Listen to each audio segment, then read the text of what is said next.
नमस्कार बंधुरा आमी शर्मिष्ठा आमार बेंगली फूड किचेन चैनेले आपनादेरके सबाइके स्वागतम।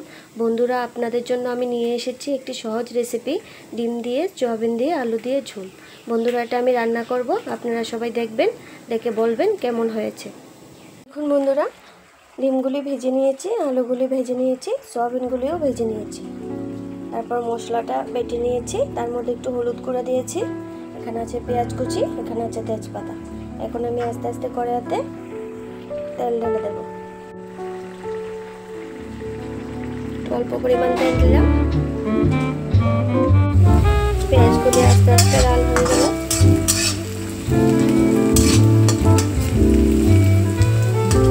তারপর আমরা মশলাটা ঢেলে দেব।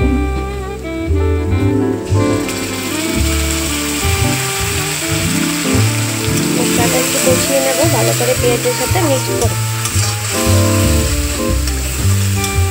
বন্ধুরা এই মশলাটার মধ্যে দিয়েছি আদা, পেঁয়াজ, কাঁচা লঙ্কা,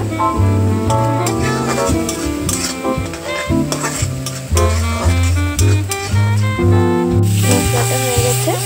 বন্ধুরা মশলাটার সাথে আমি একটু জিরার গুঁড়ো আর একটু ধনিয়ার গুঁড়ো দিয়েছি। তারপর আস্তে আস্তে সয়াবিনগুলো আর আলুগুলো ভালো করে নাড়াচাড়া করতে হবে, মশলাটার সাথে একটু ভালো করে মিক্স করতে হবে।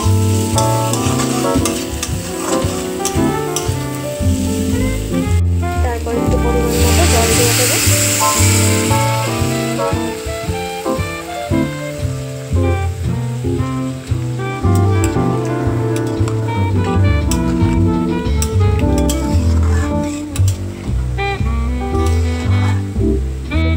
পরিমাণ মতো একটু নুন দিয়ে দিলাম। এভাবে রেখে দেবো 5 মিনিট।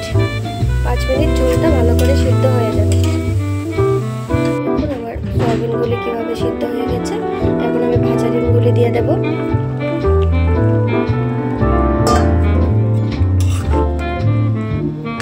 তারপর এটাকে একটু ভালো করে সিদ্ধ হওয়ার জন্য আরো 5 মিনিট রেখে দেবো। বন্ধুরা কি সুন্দর আমার ডিম, আলু আর সয়াবিনটা সিদ্ধ হয়ে গেছে। এখন আমি আস্তে আস্তে এটাকে নামিয়ে নেব। নামানোর আগে আমি একটু গরম মশলা হালকা করে ছিটিয়ে দিই ভালো সেন্টের জন্য, তাহলে সেন্টটা অনেক সুন্দর আসবে, ভালো হবে। এই দেখুন কালারটা কত সুন্দর হয়েছে, দেখুন। আপনারা সবাই কমেন্ট করে বলবেন কেমন হয়েছে। দেখুন বন্ধুরা এটা হয়ে গেল আমার ডিম দিয়ে সয়াবিন আলুর ঝোল। দেখুন বন্ধুরা কত সুন্দর। আপনারা বাড়িতে বানিয়ে অবশ্যই ট্রাই করবেন এবং খেয়ে আমাকে বলবেন কেমন হয়েছে। আর আমার চ্যানেলটিকে লাইক করবেন, ফলো করবেন, সাবস্ক্রাইব করবেন। নতুন নতুন ভিডিও পেতে গেলে বেশি বেশি করে সাবস্ক্রাইব করবেন। ধন্যবাদ।